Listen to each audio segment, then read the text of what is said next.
ಕ್ಷೇತ್ರದಲ್ಲಿ ಒಂದು ಘಟನೆ ನಡೆದಿದೆ. ಅದ್ರ ಬಗ್ಗೆ ಎಲ್ಲರಿಗೂ ಮಾಹಿತಿ ಗೊತ್ತಿದೆ.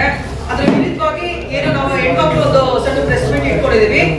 ಮೊದಲಿಗೆ ಈ ಕಾರ್ಯಕ್ರಮಕ್ಕೆ ಬಂದಿರುವಂತಹ ಪ್ರತಿಯೊಬ್ಬರಿಗೂ ನಮಸ್ಕಾರ. ವೇದಿಕೆ ಮೇಲಿರುವಂತಹ ಮತ್ತೆ ನಮ್ಮ ಎಲ್ಲರ ನೆಚ್ಚಿನ ಮಾಧ್ಯಮ ಮಿತ್ರರಿಗೂ ಈ ವೇದಿಕೆ ಪರವಾಗಿ ಸ್ವಾಗತ. ಮೇಡಮ್, ನೀವು ಸ್ಟಾರ್ಟಿಂಗ್ ಹೇಳಿರಿ ರಾಜರಾಜೇಶ್ವರಿ ಎಲ್ಲ 3 days ಇಂದ ನೀವು ಯಾವ ಚಾನೆಲ್ ಅಲ್ಲಿ ನೋಡ್ತಾ ಇದ್ರು, ಯಾಕೆ ಬರ್ತಿದೆ ಅಂತ ಎಲ್ಲರಿಗೂ ಗೊತ್ತಿದೆ. ನಗರದಲ್ಲಿ ನಮ್ಮ ಯುವ ನಾಯಕಿ ಕುಸುಮ ಮೇಡಮ್ ಅವ್ರಿಗೆ ಒಂದು ಅವಹೇಳನಕಾರಿ ಘಟನೆ ನಡೆದಿದೆ. ಅದರಲ್ಲಿ ಪ್ರತಿಯೊಂದು ಮಾತಲ್ಲೂ ಅವರು ನಮ್ಮ ಮೇಡಮ್ಗೆ ತುಂಬಾ ನಿಂದನೆ ಮಾಡಿದ್ದಾರೆ. ಯಾಕಂದ್ರೆ ಮುನ್ನಂತ ಅವರು ಗೊತ್ತಿದ್ದಾರೆ, ಎಲ್ಲರಿಗೂ ಯಾರ ಎಮ್ಮೆಲೆ ಗೊತ್ತಿದೆ. ಅದಕ್ಕೋಸ್ಕರ ನಾವೆಲ್ಲ ಕೇಳ್ಕೊಳ್ಳೋದೇನಂತಂದ್ರೆ, ಸರ್ ಹೆಣ್ಮಕ್ಳು ಅಂತಂದ್ರೆ ಹೆಣ್ಮಕ್ಳನ್ನ ಬೆಳೆಸೋಂತ ಕೆಲಸ ಮಾಡ್ತಾ ಇರೋದು ಕಾಂಗ್ರೆಸ್. ಪ್ರತಿಯೊಬ್ಬರಿಗೂ ಒಂದು ಅವಕಾಶ ಕೊಡ್ತಾ ಇದೆ.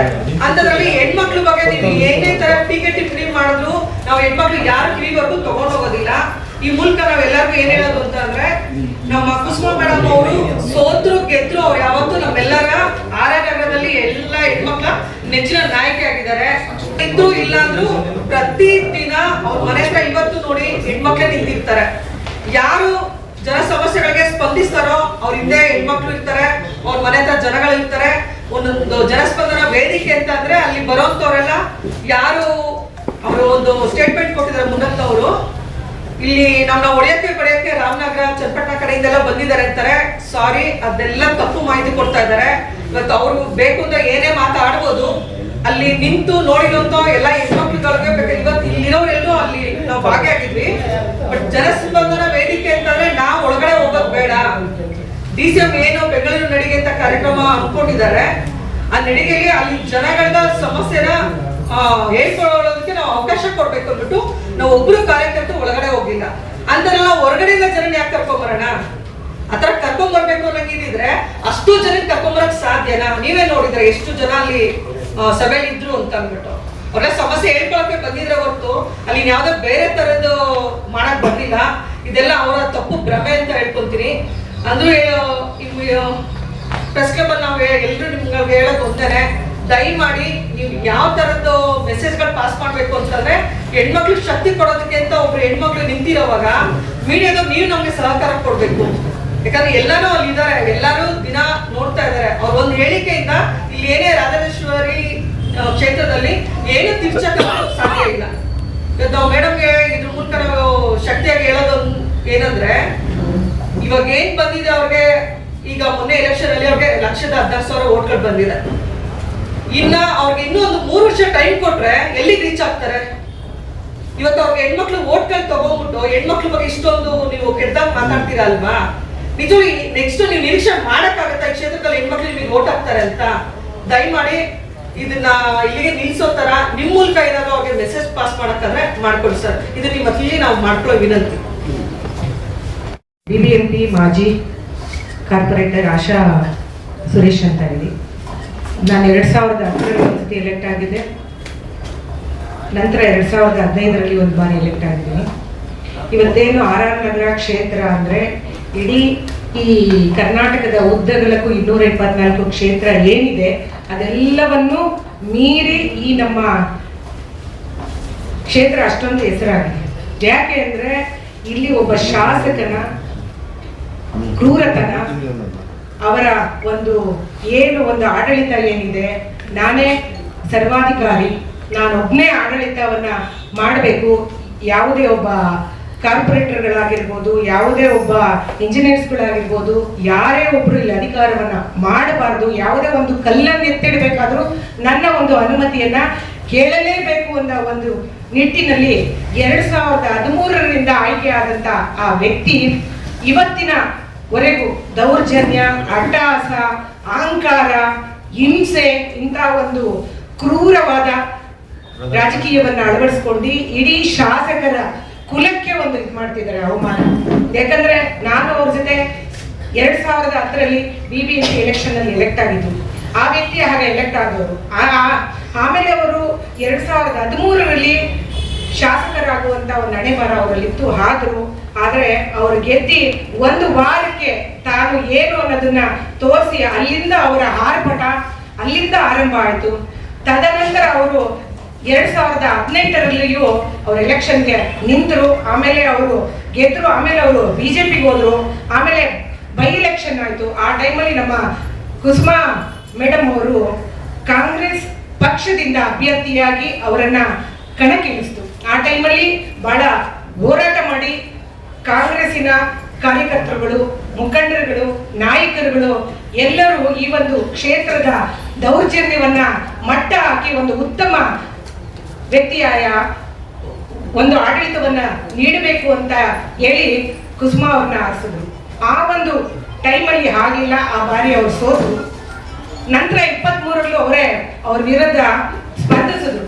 ಆ ಟೈಮಲ್ಲೂ ಅವ್ರ ಮೇಲೆ ಇಲ್ಲ ಸಲ್ಲದ ಆರೋಪ, ಒಂದು ಹೆಣ್ಣು ಅನ್ನೋ ಒಂದು ನೇಮನ್ನ ಇಟ್ಟುಕೊಂಡು ಯಾವ ರೀತಿ ಅವರು ಗಂಡನನ್ನ ಕಳೆದುಕೊಂಡ ಮುಂಡೆ ಅನ್ನೋ ಒಂಥರ ಭಾಷೆಗಳನ್ನು ಉಪಯೋಗಿಸಿ ಆ ಚಿಕ್ಕ ವಯಸ್ಸಿನಲ್ಲಿ ಅವರು ಆಲ್ರೆಡಿ ನೊಂದಿ ಬೆಂದಿ ಒಬ್ಬ IAS ಅಧಿಕಾರಿಯ ಪತ್ನಿಯಾಗಿ ಅದೆಲ್ಲವನ್ನು ಅವರು ಜೀರ್ಣ ಮಾಡಿಕೊಂಡು ನಾನು ಈ ಕ್ಷೇತ್ರಕ್ಕೆ ಬರಬೇಕು, ಇನ್ನೊಮ್ಮೆ ಈ ದುಷ್ಟನನ್ನ ಮಟ್ಟ ಹಾಕಿ ಈ ಕ್ಷೇತ್ರದಲ್ಲಿರುವ ಎಲ್ಲ ನಮ್ಮ ಹೆಣ್ಣು ಮಕ್ಕಳನ್ನ ಕಾಪಾಡಬೇಕು ಅನ್ನೋ ಒಂದು ದೃಷ್ಟಿಯಲ್ಲಿ ಅವರು ನಿಂತರು.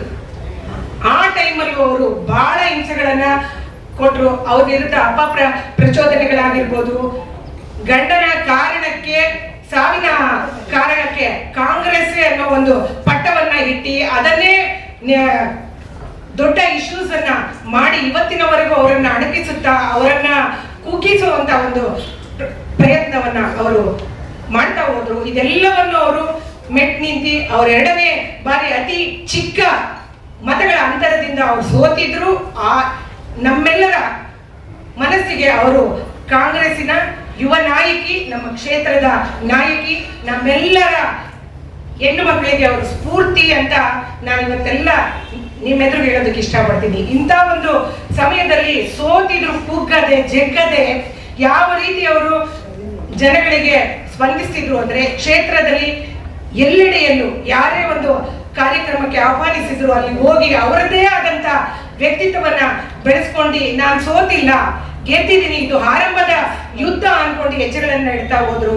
ಅಂತ ಒಂದು ಸಂದರ್ಭದಲ್ಲಿ ನಮ್ಮ ರಾಜ್ಯದ ಉಪಮುಖ್ಯಮಂತ್ರಿಗಳಾದಂತಹ ಶ್ರೀಯುತ DK ಶಿವಕುಮಾರ್ ಅವರು JP ನಗರದ ಉದ್ಯಾನವನದಲ್ಲಿ ಅಲ್ಲಿನ ಜನರ ಸಮಸ್ಯೆಗಳನ್ನ ಆಲಿಸೋಕ್ಕೋಸ್ಕರ ಅವತ್ತು ಒಂದು ಕಾರ್ಯಕ್ರಮವನ್ನು ಹಮ್ಮಿಕೊಂಡಿದ್ದು. ಆ ಕಾರ್ಯಕ್ರಮಕ್ಕೆ ಹೋದಾಗ ಒಬ್ಬ ಶಾಸಕರು ನನ್ನನ್ನ ಇಲ್ಲಿ ಕರೆದಿಲ್ಲ, ಪ್ರೋಟೋಕಾಲ್ ಅನ್ನ ಮೀರಿದರೆ, ನಾನು ಒಬ್ಬ ಈ ಕ್ಷೇತ್ರದ ಶಾಸಕ, ನನ್ನನ್ನು ಅವಮಾನಿಸಿದ್ದಾರೆ, ಇಂಜಿನಿಯರ್ಸ್ಗಳು ಆಗಿರ್ಬೋದು ಅಧಿಕಾರಿಗಳನ್ನು ಅವರನ್ನು ಬಾಯಿ ಹೋದಂಗೆ ಅಂದ್ರು. ಆದ್ರೆ ಇದೆಲ್ಲವನ್ನು ನಿಮ್ಮೆಲ್ಲರ ಈ ನಾಡಿನ ಉಪಮುಖ್ಯಮಂತ್ರಿಗಳು ನೋಡ್ತಾ ಇದ್ರು. ಅವರು ಅಲ್ಲಿದ್ದಾಗ ಬಾಪ MLA ಕರಿ ಟೋಪಿ ಅಂತ ಅಂದಿದ್ದಾರೆ. ಅವ್ರು ಯಾಕೆ ಹೇಳಿದ್ದಾರೆ ಅಂದ್ರೆ ಅವ್ರ ಮೇಲೆ ಇರ್ತಕ್ಕಂಥ ಅಭಿಮಾನಕ್ಕೆ. ಮುನಿರತ್ನಮ್ಮ ಅವರು ಒಂದು ಕಾಲದಲ್ಲಿ 2010ರಲ್ಲಿ ಕಾಂಗ್ರೆಸ್ ಇಂದನೇ B.Pharm ಅನ್ನ ಪಡೆದುಕೊಂಡು ಆಯ್ಕೆಯಾಗಿದ್ರು. 2013ರಲ್ಲೂ MLA ಆಗಿ ಕಾಂಗ್ರೆಸ್ ಇಂದನೇ ಶಾಸಕರಾಗಿ ಆಯ್ಕೆಯಾದ್ರು. 2016ರಲ್ಲೂ ಆಯ್ಕೆಯಾದ್ರು. ಈ ಒಂದು ಇದರಲ್ಲಿ ಒಂದು ಆತ್ಮೀಯತೆಯಿಂದ ಅವ್ರ ಮೇಲಿರ್ತಕ್ಕಂಥ ಅಭಿಮಾನಕ್ಕೆ ಕರಿ ಟೋಪಿ ಬಾಪ ಅನ್ನೋದನ್ನೇ ದೊಡ್ಡ ಮಟ್ಟದಲ್ಲಿ ಬಿಂಬಿಸುವಂತ ಅಗತ್ಯ ಇರಲಿಲ್ಲ ಅಂತ ಅನಿಸ್ತು. ಏನೋ ಅವರು ಜೋಕಾಗಿ ಹೇಳಿದ್ದಾರೆ ಅಷ್ಟೇ ಅದನ್ನ. ಜೊತೆಗೆ ಆದ್ರೂ ಅವರ ಒಂದು ಇದರಲ್ಲಿ ಅವ್ರನ್ನ ಕರೆದು ಇಲ್ಲಿ ಕುತ್ಕೋ ಬಾಪ ಅಂತ ಹೇಳಿದ್ದಾರೆ. ಅವರ ಏನು ಒಂದು ಸಹಕಾರದ ಇತ್ತು ಅದನ್ನ ಅವ್ರು ಉಪಯೋಗಿಸ್ಕೊಂಡಿದ್ದಾರೆ. ಆದ್ರೆ ಅವ್ರು ಬಂದು ದೌರ್ಜನ್ಯದಿಂದ ಮೈಕನ್ನ ಕಿತ್ತಿಕೊಂಡು ನನಗೆ ಇದು ಮಾಡಿದ್ದಾರೆ, ಅವಮಾನ ಅಂತ ಹೇಳಿ ಮಾಡಿದ್ದಾರೆ. ನಾನು ಹೇಳೋದು ಶಾಸಕರಿಗೆ ಆಹ್ವಾನ ಇಲ್ಲ ಅಂದ್ಮೇಲೆ ಅವರು ಅಷ್ಟ ದೊಡ್ಡ ಶಾಸಕರಾಗಿ 3 ಬಾರಿ ಶಾಸಕನಾಗಿ ಆ ಕಾರ್ಯಕ್ರಮಕ್ಕೆ ಹೋಗಲೇಬಾರದಾಗಿ ಅವರಿಗೆ ಆಹ್ವಾನ ಇಲ್ಲ ಅಂದಮೇಲೆ ಅವರದೇ ಆದಂತಹ ಬಿಜೆಪಿಯ ಆಫೀಸ್ ಇತ್ತು, ಅಲ್ಲಿ ಹೋಗಿ ಅವರು ಕಂಪ್ಲೇಂಟ್ ಇದು ಮಾಡಬಹುದಾಯ್ತು, ಪ್ರೊಟೆಸ್ಟ್ ಇತ್ತು, ಇಲ್ಲ ಅವರದೇ ಆದ ಶಾಸಕರುಗಳಿದ್ರು, ಅವ್ರದೇ ಆದಂತ ಎಲ್ಲ ಒಂದು ಗುಂಪಿದೆ, ಅವರೆಲ್ಲ ಸೇರಿ ಏನ್ ಬೇಕೋ ಅದನ್ನ ಆಚರಿಸಬಹುದಾಗಿತ್ತು. ಅದನ್ನು ಬಿಟ್ಟು RSS ಶತಮಾನೋತ್ಸವ ಅಂತ ಹೇಳಿ ಅದರದೇ ಆದಂತಹ ಗಣವೇಶ ದಾರಿಯನ್ನ ಹಾಕೊಂಡಿದ್ರು. ಅದನ್ನ ಇಟ್ಕೊಂಡು ಅವರೇ ಹೋಗಿ ಅವ್ರ ಸಭ್ಯತೆಯನ್ನ ಅಸಭ್ಯತೆಯಾಗಿ ವರ್ತಿಸಿ ಭಾಗಿಯಾಗಿ ನಿಮಗೆ ಆಹ್ವಾನ ಇಲ್ಲದೆ ಇದ್ರು ನೀವು ಬಂದು ಏಕಾಏಕಿ ಗಲಾಟೆ ಆಗಲೇಬೇಕು. ಇಲ್ಲಿ ಕುಸುಮಾ ಅವರ ಒಂದು ಹೆಸರಿಗೆ ಕಳಂಕವನ್ನ ನಾನು ತರಲೇಬೇಕು ಅನ್ನೋ ಒಂದು ಯೋಚನೆಯನ್ನ ಇಟ್ಕೊಂಡು ನೀವು ಬಂದು ಹಾಳು ಮಾಡ್ಕೊಂಡು ಆ ಕಾರ್ಯಕ್ರಮವನ್ನ ನೀವು ಯಾವ ರೀತಿ ಇದು ಮಾಡಿದ್ರಿ ಅಂತ ಎಲ್ಲ ಚಾನೆಲ್ಗಳಲ್ಲೇ ಬಿಜೆಪಿ ಆದಂತಹ ಮಂಜುಳಾ ನಾರಾಯಣ ಸ್ವಾಮಿ ಆಗಿರ್ಬೋದು, ಮಮತಾ ವಾಸುದೇವ್ ಆಗಿರ್ಬೋದು, 3 ಜನರನ್ನ ಯಾವ ರೀತಿ ಉಪಯೋಗಿಸ್ಕೊಂಡ್ರು, ಯಾವ ರೀತಿ ಧಮಕಿಗಳನ್ನ ಹಾಕ್ತಿದ್ರು. ನಮ್ಗೆ ಅವತ್ತು ಯಾವುದು ಪ್ರೋಟೋಕಾಲ್ ಇಲ್ವಾ? ಇವತ್ತು ಮೇಡಮ್ ಅವರು ಇತಿಹಾಸದ ಬಗ್ಗೆ ಹೆಣ್ಣುಮಕ್ಳ ಬಗ್ಗೆ ಹೇಳ್ತಾ ಇದ್ರೆ ಆತ ಹೇಳ್ತಾನೆ ಇವ್ರಿಗೆ ಏನಿದೆ ಇತಿಹಾಸದ ಬಗ್ಗೆ ಹೇಳೋದಕ್ಕೆ ಹೇಳ್ತಿದ್ದಾರಲ್ಲ. ನೀನೊಬ್ಬ ಶಾಸಕನಾಗಿ ನೀನು 2013ರಿಂದ 2020ವರೆಗೂ ಯಾವ ಪ್ರೋಟೋಕಾಲ್ ಅನ್ನು ಉಪಯೋಗಿಸಿದ್ಯಾ? ನಿನಗೆ ನೀನೇ ಆಡಳಿತಗಾರ, ನೀನೊಬ್ಬನೇ, ನಿನ್ನದೇ ಶಾಸನ, ನನ್ನದೇ ಅಧಿಕಾರ, ನಾನೊಬ್ಬನೇ ಇಲ್ಲಿ ಆಡಬೇಕು. ಯಾವ CM ಇಲ್ಲ, ಯಾವ PM ಇಲ್ಲ, ಯಾವ ಮಿನಿಸ್ಟ್ರು ಇಲ್ಲ, ಎಲ್ಲ ನಿಂದೆ. ಟೋಟಲ್ ಆಗಿ RR ನಗರ ಕ್ಷೇತ್ರ ಆತನದೇ ಅಂತ ಬಿಂಬಿಸುತ್ತಾ ನಾವು ಎಲೆಕ್ಟ್ ಆಗಿದ್ರು 2015ರಲ್ಲಿ 2015-20 ಒಂದು ಧ್ವಜವನ್ನ ಹಾರಿಸೋದಕ್ಕೆ ಅವನು ಬಿಡ್ಲಿಲ್ಲ. ನಾವು ವಾರ್ಡ್ಗೆ ಏನಾದ್ರು ಆಚೆ ಹೋದ್ರೆ ನಮ್ಮ ಮೇಲೆ ಅಟ್ರಾಸಿಟಿ ಕೇಸು. ಅವನು ಎಲ್ಲೋಗಿತ್ತು ಅವತ್ತು ಪ್ರೋಟೋಕಾಲ್ ಎಲ್ಲ ಎಲ್ಲೋಗಿತ್ತಪ್ಪ ಆತನಿಗೆ? ಶಾಸಕನಾಗಿ ಮೊದಲು ಅವನು ಹಿಡ್ಕೊಳ್ಬೇಕು. ಶಾಸನವನ್ನ ತಿದ್ದಿ ಕ್ಷೇತ್ರವನ್ನ ಯಾವ ರೀತಿ ಇಟ್ಕೊಬೇಕು, ನಮ್ಮ ಹೆಣ್ಣು ಮಕ್ಕಳನ್ನ, ನಮ್ಮ ಯುವಕರನ್ನ, ನಮ್ಮ ಹಿರಿಯರನ್ನ ಎಲ್ಲರ ಮೇಲೂ ಕೇಸ್ಗಳು, rape case, atrocity case, defamation case. ನನ್ನ ಕೌನ್ಸಿಲ್ ಅಲ್ಲಿ ಗೋಮುಖ ವ್ಯಾಘ್ರ ಅಂತ ಹೇಳಿದಕ್ಕೆ 20 ಕೋಟಿಗೆ ಡೆಫಮೇಷನ್ ಕೇಸ್ ಹಾಕುದು. ನನ್ನ ಪತಿಯ ಮೇಲೆ, ನನ್ನ ಫ್ಯಾಮಿಲಿಯ ಮೇಲೆ ರೌಡಿಸಂ ಹಾಕುದು. ಉದ್ದೇಶ ಏನು ಸರ್? ಅದನ್ನೇ ಹೇಳ್ತಾ ಇದ್ದೀನಿ. ನಮ್ಮ ನಾಯಕಿ ಕುಸುಮಾ ಅವ್ರನ್ನ ಅವರು ಈ ರಾಜಕೀಯಕ್ಕೆ ಪ್ರವೇಶ ಮಾಡಿ 2020ರಲ್ಲಿ ಅವರು ಹೆಜ್ಜೆ ಇಟ್ರು. ಅಲ್ಲಿಂದ ಇಲ್ಲಿವರೆಗೂ ಒಂದು ಹೆಣ್ಣಾಗಿ ಆಕೆ ಅವ್ರ ಪತಿಯನ್ನ ಕಳ್ಕೊಂಡು ಈ ಒಂದು ಸೇವೆಗೆ ಅವರು ಹೆಜ್ಜೆ ಇಟ್ಟಾಗ ಕಾಂಗ್ರೆಸ್ ಪಕ್ಷ ಅವರನ್ನ ಈ ಒಂದು ನಾಯಕತ್ವವನ್ನ ಗುರುತಿಸಿ ವಿದ್ಯಾವಂತರು, ಬುದ್ಧಿವಂತರು ಅಂತ ಆಯ್ಕೆ ಮಾಡಿ ಅವರಿಗೆ ಒಂದು ಸ್ಥಾನಮಾನ ಕೊಟ್ಟಾಗ ಅಲ್ಲಿಂದ ಇಲ್ಲಿವರೆಗೂ ಈ ಶಾಸಕ ಅವರ ಮೇಲೆ ಮಾಡ್ತಿರ್ತಕ್ಕಂತಹ ದೌರ್ಜನ್ಯ, ಅಟ್ಟಹಾಸಕ್ಕೆ ಕೊನೆ ಇಲ್ಲ. ಮೊನ್ನೆ ಆದಂತಹ ಇನ್ಸಿಡೆಂಟ್ ಅಲ್ಲಿ ನಮಗೆ ಎಲ್ಲರಿಗೂ ಬಹಳ ನೋವಾಗಿದ್ದು ಹೆಣ್ಣು ಎಲ್ಲ ಒಬ್ಬ ಉಪಮುಖ್ಯಮಂತ್ರಿಗಳು ಒಂದ್ ಹೆಣ್ಣನ್ನ ಇಟ್ಕೊಂಡು ಸಭೆಗೆ ಹೋಗ್ತಾರೆ, ಒಂದ್ ಹೆಣ್ಣನ್ನ ಇಟ್ಕೊಂಡು ಕಾರ್ಯಕ್ರಮಕ್ಕೆ ಇರ್ತಾರೆ. ಇದೆಲ್ಲ ಏನ್ ಸರ್? ಇದೆಲ್ಲ ಈ ತರ ಹೇಳ್ಬಿಟ್ರೆ ಈ ದೇಶದಲ್ಲಿರ್ತಕ್ಕಂಥ ಸಾವಿರಾರು ಹೆಣ್ಣು ಮಕ್ಕಳು, ಕೋಟ್ಯಾಂತರ ಹೆಣ್ಣು ಮಕ್ಕಳು ಜೀವನ ಹೇಗ್ ಮಾಡ್ಬೇಕು? ಹಾಗಾದ್ರೆ ಅವ್ರು ನೊಂದಿ ಬೆಂದಿ ಅವ್ರ ಮನೇಲೇ ಇಟ್ಬಿಡ್ಬೇಕಾ? ಅವ್ರದೇ ಆದಂತ ಒಂದು ಸೇವೆಯಲ್ಲಿ ಅವ್ರು ಗುರುತಿಸ್ಕೊಂಡು ಅವ್ರ ಹೆಜ್ಜೆ ಹಾಕ್ಬಾರ್ದ? ಇವತ್ತು ಸಮಾಜದಲ್ಲಿ ಯಾವ ಮೂಲೆಗಳಲ್ಲಿ ಇವತ್ತು ನೋಡಿ ನಮ್ಮ ಹೆಣ್ಣು ಮಕ್ಕಳು ಎಷ್ಟು ಸ್ಟ್ರಾಂಗ್ ಆಗಿದ್ದಾರೆ. ಎಲ್ಲಿ ನೋಡಿದ್ರೆ ಹೆಣ್ಮಕ್ಳು ಇದ್ದಾರೆ. ಹೆಣ್ಣು ಮಕ್ಕಳು ಇವತ್ತು ಮಹಿಳಾ ಆಯೋಗದ ಅಧ್ಯಕ್ಷೆಯಾಗಿ ಡಾಕ್ಟರ್ ನಾಗಲಕ್ಷ್ಮಿ ಅವರು ಯಾವ ರೀತಿ ಅವರು ಇದು ಮಾಡ್ತಿದ್ದಾರೆ, ಇಡೀ ಒಂದು ಆಯೋಗದಲ್ಲಿ ಕ್ರಾಂತಿಯನ್ನೇ ಎಬ್ಸಿದ್ದಾರೆ. ಆ ರೀತಿ ನಮ್ಮ ಕುಸುಮಾ ಅವರು 2 ಬಾರಿ ಸೋತಿದ್ರು, ಅವಹೇಳನಕಾರಿ ಮಾತುಗಳನ್ನ ಆಡಿದ್ರು, ಅವ್ರ ಮನಸ್ಸಿಗೆ ಹಾಕೊಳ್ದೆ. ಯಾಕಂದ್ರೆ ಅವರು ಬುದ್ಧಿವಂತಿ ಇದ್ದಾರೆ, ಯಾವುದನ್ನು ಅವ್ರು ಹಾಕೊಳ್ದೇನೆ ಯಾವ ರೀತಿ ಹೆಜ್ಜೆ ಇಡ್ತಾರೆ. ಅವರು ಏನಾದ್ರು ಜನರಿಗೆ ಸೇವೆ ಮಾಡಬೇಕು ಅನ್ನೋ ಒಂದು ಮನೋಭಾವನೆಯನ್ನು ಇಟ್ಕೊಂಡಿದ್ದಾರೆ. ಯಾಕೆ ಈ ಶಾಸಕರು ಯಾಕೆ ಅವ್ರ ಸುದ್ದಿಗೆ ಹೋಗ್ತೀರಾ ನೀವು?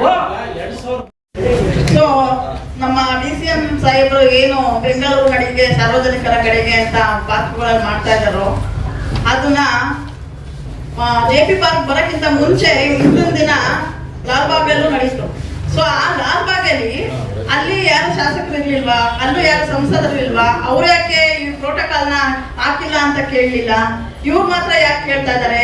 ಯಾಕೆ ಅಂದ್ರೆ ಇಲ್ಲಿ ಬೇಕು ಅಂತಾನೆ ಬಂದು ಅವರು ಗಲಾಟೆ ಮಾಡ್ಬೇಕು.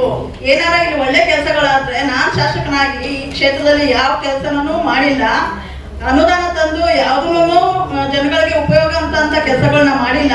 ಎಲ್ಲ ತಾನೇ ಸ್ವಾಹ ಮಾಡಿಕೊಂಡು ಎಲ್ಲನ ತನ್ನ ಮನೆನ ಅಭಿವೃದ್ಧಿ ಮಾಡ್ಕೊಂಡು ತಾನು ಅಭಿವೃದ್ಧಿ ಮಾಡ್ಕೊಂಡ್ರೆ ಹೊರತು ಕ್ಷೇತ್ರನ ಯಾವುದೇ ಅಭಿವೃದ್ಧಿ, ಯಾವುದೇ ಕಾರ್ಯನೂ ಆಗಿಲ್ಲ. ಸೊ ಈ DCM ಅವ್ರು ಬಂದ್ರೆ ಜನಗಳು ತಮ್ಮ ಅನ್ಯಾಯ ಅಕ್ರಮಗಳನ್ನ ಅವ್ರ ಮುಂದೆ ಬಿಚ್ಚಿಡ್ತಾರೆ. ಎಲ್ಲಿ ನನಗೆ ಅವಹೇಳನ ಆಗುತ್ತೋ ಅಂತ ತಿಳ್ಕೊಂಡು ಅಲ್ಲಿ ಏನಾರ ಒಂದು ಗಲಾಟೆ ಎಬ್ಬಿಸ್ಬೇಕು, ಇದನ್ನ ಮರುಮಾಚ್ಬೇಕು ಅಂತ ಅಂದ್ಬಿಟ್ಟು ಅವ್ರು ಬಂದು ಗಲಾಟೆ ಮಾಡ್ಬೇಕು ಅಂತಾನೆ ಅಲ್ಲಿ ಈ ಒಂದು ಏನೋ ಅದೇ ಯಾರೇ ಬಂದವರು ಸಮಾಜ ಸೇವೆ ಅನ್ಕೊಂಡ್ರೆ ಆವತ್ತು ನಡೆದ ಘಟನೆ ನಿಮ್ಗೆ ಇವತ್ತು ನೀವು ಕೇಳಿ ಸರ್ ಪ್ರಶ್ನೆ ಕೇಳ್ತಾರೆ ನಾನು ಉತ್ತರ ಕೊಡ್ತೀನಿ. ಅವ್ರು ಏನು ಮಾಡಿದ್ರು ಅವತ್ತಂತ ಉತ್ತರ ಕೊಡ್ತೀವಿ. ಮಾತು ಮುಂಚೆ ಹೆಣ್ಣು ಮಹಾಭಾರತ ಕುರುಕ್ಷೇತ್ರ ಅಂತಾರಲ್ಲ, ಸೋತಿದ ಹೆಮ್ಮೆಲೆ ಓಡಾಡ್ಕೊಡ್ದು 1,14,000 ಓಟ್ ತಗೊಂಡಿದ್ದಾರೆ ಓಡಾಡ್ಕೊಡ್ದು ಅಂತಾರಲ್ಲ, ಅದೇ ರೀತಿಯ ಸ್ಥಳೀಯ ಕಾರ್ಪೊರೇಟರ್ ಸೋತಿದ ಕಾರ್ಪೊರೇಟರ್ 7,000 ಓಟ್ ತಗೊಂಡಿರೋ ಸುನಂದ ಬೋರೇಗೌಡ ಅವ್ರು ಮಾತ್ರ ವೇದಿಕೆ ಹತ್ಬೋದು, ಅವ್ರ ಹಿಂದೆ ಹೋರಾಡ್ಬೋದು, ಎಲ್ಲ ಮಾಡ್ಬೋದು. ಅದೇ ಅಧಿಕಾರ ನಮ್ಮ ಕುಸುಮಾಗಿ ಯಾಕಿಲ್ಲ ಸರ್? ನಮ್ಮ ಹೆಣ್ಮಕ್ಳಿಗೆ ಯಾಕಿಲ್ಲ ಹೇಳಿ? ನೀವು ಹೇಳಿ. ಕೊಟ್ಟರೆ ಯಾರೇ ಅಧಿಕಾರ? ಈ ಅಪ್ಪನ ಜೊತೆ ನಾವೆಲ್ಲ 10 ವರ್ಷ 15 ವರ್ಷ ಕಾರ್ಪೊರೇಟ್ ಎಲೆಕ್ಷನ್ ಓಡಾಡಿದ್ದೀವಿ. ಬೀದಿಯೊಳಗೆ ಪೇಪರ್ ಹಾಕಿದ್ದೆ ಸರ್ ಕಾರ್ಪೊರೇಟ್. ನಾನು ಮೊದಲೇ ಹೆಣ್ಣು ಯಶವಂತಪುರದಾಗ ಅಪ್ಪನ ಜೊತೆ ಇದ್ದಿದ್ದು. ಪೇಪರ್ ಆಗಿದ್ದೀವಿ ಸರ್. 4 ಗಂಟೆಯಿಂದ ಶುರು ಆಗಿದ್ದು ಪೇಪರ್ ಆಯ್ಕೆನ. ಇಲ್ಲಿ ಹೋದ್ರೆ ಈ ಬೀದಿ ಹತ್ತಿರ ಆ ಬೀದಿಗೆ ಹೋಗಿ ಪೇಪರ್ ಹಾಯ್ಬೇಕು, ಅಲ್ಲಿ ಹೋದ್ರೆ ಈ ಬೀದಿ ಹಾಯ್ಬೇಕು. ಅಷ್ಟು ಓಡಾಟ ಮಾಡಿ ಹೆಣ್ಮಕ್ಳಿಗೆ ನೀವು ಓಟ್ ಕೊಡ್ಸಿದೀವಿ. ಅದೇ ಹೆಣ್ಮಕ್ಳಿಗೆ ನೀನು ರಾಖಿ ಕಟ್ಸ್ಕೊಂತೀಯಲ್ಲ, ರಾಖಿಗೊಂದು ಬೆಲೆ ಇಲ್ವಾ? ಹೆಣ್ಣಿಗೊಂದು ಬೆಲೆ ಇಲ್ವಾ ಅಂತ ಏನಕ್ಕೆ ಸರ್ MLA ಅಂತ ಹೇಳ್ಕೊಬೇಕು? ನಾಲಾಯಕ್ MLA ಅವರು, ನಾಲಾಯಕ್ MLA.